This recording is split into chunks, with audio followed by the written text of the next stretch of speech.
அனைவருக்கும் வணக்கம். நம்மளுடைய மைண்ட் செட்டை மாற்றக்கூடிய 6 யுக்திகள் பற்றி தான் இந்த வீடியோவில் நம்ம டீட்டெயிலாக பார்க்க போகிறோம். நான் சிவசங்கரி, மனநல ஆலோசகர், ரெஜிஸ்டர்ட் பேச்சுலர் ப்ராக்டிஸ்டர் மற்றும் RR ரீடர்.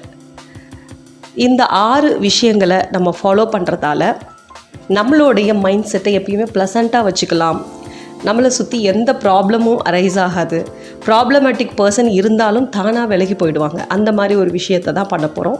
இதை கான்ஸ்டண்ட்டாகவும் தொடர்ந்தால் நம்ம கடைப்பிடிக்கும் பொழுது நம்மளோட லைஃப் ஸ்டைலுமே கூட மாற்றம் அடையும்.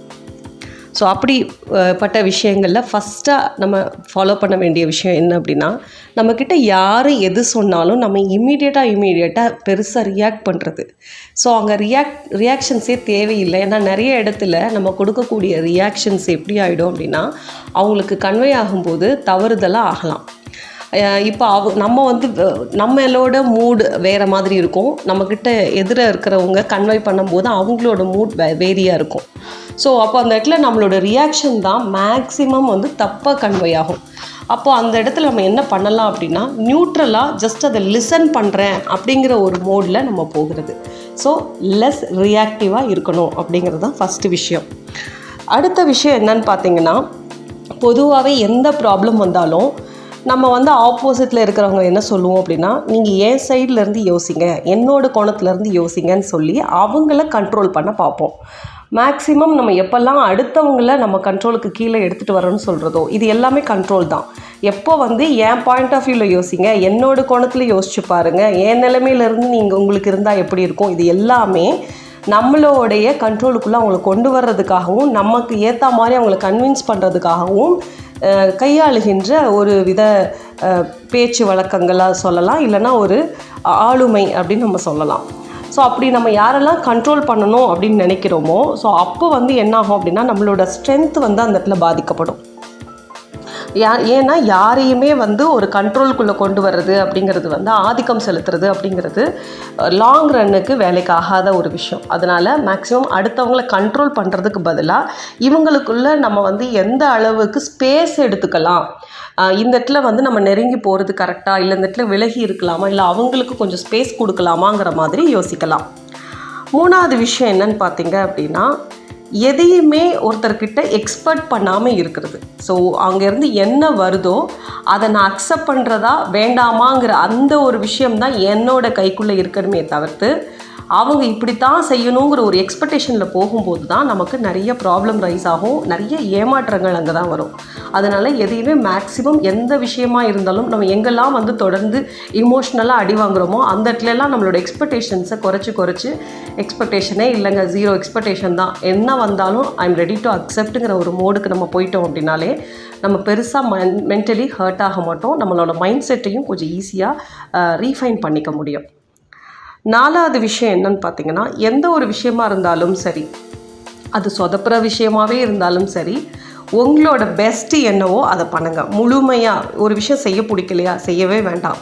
ஒரு விஷயம் பண்ணணும் முடிவு பண்ணிட்டீங்களா, அடுத்தவங்க பாராட்டணும் வைக்கணும் அப்படிங்கிறது 2வது. ஆனால் உங்களுக்கு அது திருப்தியாக இருக்கா அப்படிங்கிற வகையில் அந்த வேலைகளை நம்ம செய்ய தொடங்கிட்டோம் அப்படின்னாலே நமக்கு ஒரு சாட்டிஸ்ஃபேக்ஷன் கிடைக்கும். அது மூலமாகவும் நம்மளோட மைண்ட் செட்டை நம்ம எப்பயுமே ப்ளசண்ட்டாக வச்சுக்க முடியும்.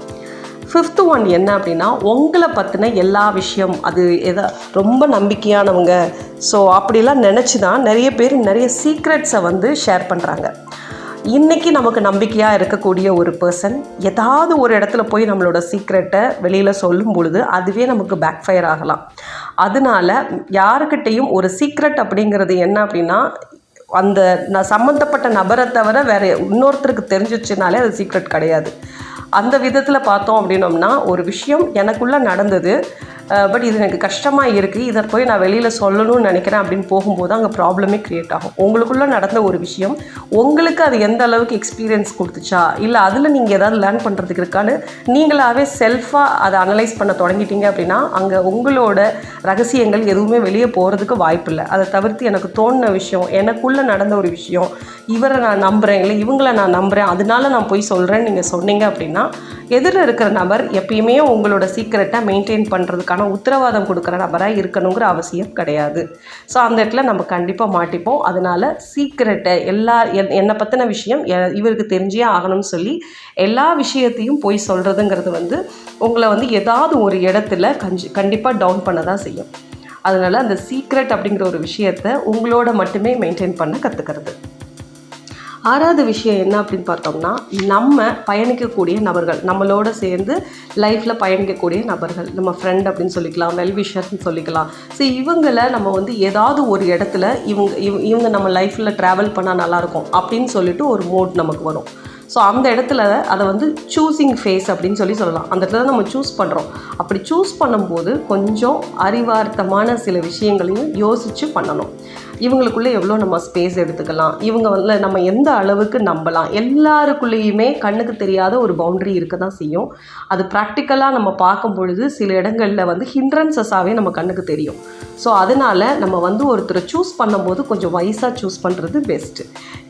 இந்த பர்சன் இந்த அளவுக்கு மட்டும்தான் என்னோட பவுண்ட்ரிக்குள்ளே வர முடியும், இவ்வளோ அளவுக்கு தான் இருக்க முடியும் அப்படிங்கிற ஒரு நிர்ணயம் வந்து எந்த ஒரு பர்சனை சூஸ் பண்ணாலும் ஒரு பவுண்ட்ரி க்ரியேட் பண்ணிக்கிட்டிங்கன்னா நீங்கள் வந்து மென்டலாக எமோஷ்னலாக ஹர்ட் ஆக மாட்டீங்க எப்பயுமே. ஸோ இந்த 6 விஷயத்தை நம்ம தொடர்ந்து லைஃப்பில் கடைபிடிக்கிறது மூலமாக நம்மளோட மைண்ட் செட்டை வந்து எப்படி வேணும்னாலும் நம்மளால் ஈஸியாக சேஞ்ச் பண்ணிக்க முடியும். எந்த ஒரு ஹார்டான சுச்சுவேஷன்ஸையும் கடந்து போயிடவும் முடியும். இந்த ஒரு டிப்ஸ் வந்து உங்களுக்கு ரொம்ப உபயோகமாக டிப்ஸாக இருக்கும் அப்படின்னு நம்புகிறேன். இது போன்ற வீடியோக்களை தொடர்ந்து பார்க்குறதுக்கு நம்மளோட சேனலை மறக்காமல் சப்ஸ்கிரைப் பண்ணிக்கோங்க. உங்களுக்கு தனிப்பட்ட மனநல ஆலோசனை, மலர் மருத்துவ ஆலோசனை வேணும் அப்படின்னாலும் சரி, இல்லை ஆர்ஆர் ரீடிங் பண்ணணும் அப்படின்னாலும் சரி, ஸ்க்ரீனில் தெரிகிற எண்ணுக்கு நீங்கள் தொடர்பு கொள்ளலாம். அடுத்த ஒரு வீடியோவில் வேறு சில தலைப்புகளோடு மீண்டும் நம்ம சந்திப்போம். நன்றி.